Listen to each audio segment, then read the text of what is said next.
বিশ্ব রাজনীতিতে পরিবার ভিত্তিক ক্ষমতার হস্তান্তর নতুন নয়। ক্ষমতার করিডোরে প্রজন্মের পর প্রজন্ম একই পরিবারের পদচারণা আমরা আগেও দেখেছি। যেমন উত্তর কোরিয়ার দাদা থেকে বাবা, বাবা থেকে ছেলের হাতে ক্ষমতা হস্তান্তর হয়েছে কিম ইল সাং, কিম জং ইল এবং কিম জং উনের ধারাবাহিকতায়। বাংলাদেশেও রাজনৈতিক পরিবারগুলো প্রায়শই দেশের নেতৃত্বে গুরুত্বপূর্ণ ভূমিকা পালন করেছে। শহীদ রাষ্ট্রপতি জিয়াউর রহমান ও সাবেক প্রধানমন্ত্রী বেগম খালেদা জিয়ার নেতৃত্বে দেশ এক গুরুত্বপূর্ণ রাজনৈতিক অধ্যায় পার করেছে। এবার আলোচনার কেন্দ্রবিন্দুতে আছেন তারেক রহমান। সমর্থকদের বক্তব্য অনুযায়ী একই পরিবারের ৩ প্রজন্মের রাষ্ট্রপ্রধান হওয়া, যার বাবা রাষ্ট্রপ্রধান, যার মা রাষ্ট্রপ্রধান এবং সন্তানও রাষ্ট্রপ্রধান, তা হবে আন্তর্জাতিক রাজনীতিতে এক নতুন নজির।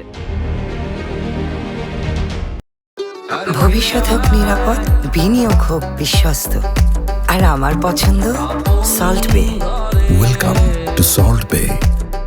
রাজনৈতিক বিশ্লেষকরা বলছেন, পারিবারিক প্রভাব একটি শক্তিশালী রাজনৈতিক ব্র্যান্ড তৈরি করতে পারে। দক্ষিণ এশিয়া, মধ্যপ্রাচ্য ও পূর্ব এশিয়ার অনেক দেশে এমন উদাহরণ রয়েছে। তবে বিশ্ব রাজনীতিতে একই পরিবারের টানা ৩ প্রজন্মের রাষ্ট্রপ্রধান হওয়া বিরল ঘটনা।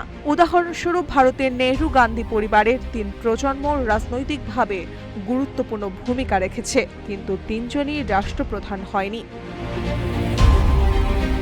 সাম্প্রতিক সমীক্ষা অনুযায়ী বাংলাদেশের ভোটারদের একটি অংশ পরিবার ভিত্তিক রাজনীতিকে সমর্থন করলেও অন্য অংশ এটি গণতান্ত্রিক নীতির বিরোধী বলে মনে করছে। সমর্থকের ভাষায় এটি হবে এক ঐতিহাসিক মাইলফলক। সমালোচকেরা বলছেন, গণতন্ত্রের নেতৃত্ব নির্ধারিত হয় জনগণের ভোটে, পারিবারিক পরিচয় নয়। তাহলে প্রশ্ন হলো, এটি কি সত্যি সম্ভাব্য এক বিশ্ব রেকর্ড, নাকি কেবল রাজনৈতিক বক্তব্য ও প্রচারণার অংশ? ইতিহাসের পাতায় কি নতুন কোনো রেকর্ড যুক্ত হবে, তা এখন সময়ের অপেক্ষা। মার্জিয়া মৌ, রূপালী বাংলাদেশ।